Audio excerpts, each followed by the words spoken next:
Mga sir, ma'am, ito yung paano natin malalaman kung kailan mag-i-expire ang OR natin. OR, yung official receipt galing sa LTO pag tayo ay nagpaparehistro. Dati, bumabase tayo sa date kung kailan tayo nagparehistro. Hindi na yun ang yan. Kasi may lumabas na bagong OR. Ito nga yung nagparehistro ako nung nakaraan. Nalito pa rin ako kasi ang akala ko doon sa kung kailan ka nagparehistro na date. Hindi pala. Ito. Nasita tayo ng HPD. Yun daw ang kung kailan mag-expire ang OR.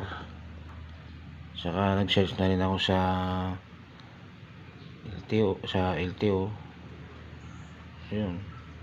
Yan na nga daw ang expire ng ating OR. Ito na yung date, oh. Ito yung date. Pero maliwanagan tayo. Kasi sa YouTube, marami iba-iba. Iba-iba yung sinasabi nila. Ayan.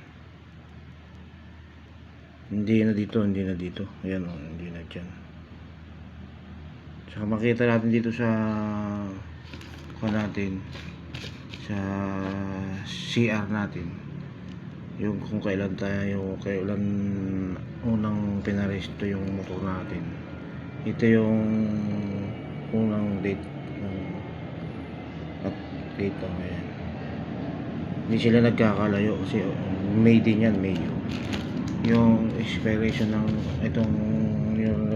expiration ng ating OR sa galing sa LTO, yan din yun. O yan din yung buwan.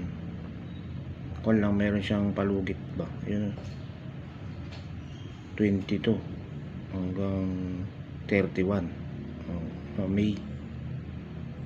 Yan yung paano malalaman kung kailan mag-i-expire yung OR. Yan, maliwanag na para hindi tayo penalty or mahuli ng mga nanguhuli ba. 10,000 daw yan. Ang laki ng multa. Sayang naman yung pera kung kakataon. Salamat.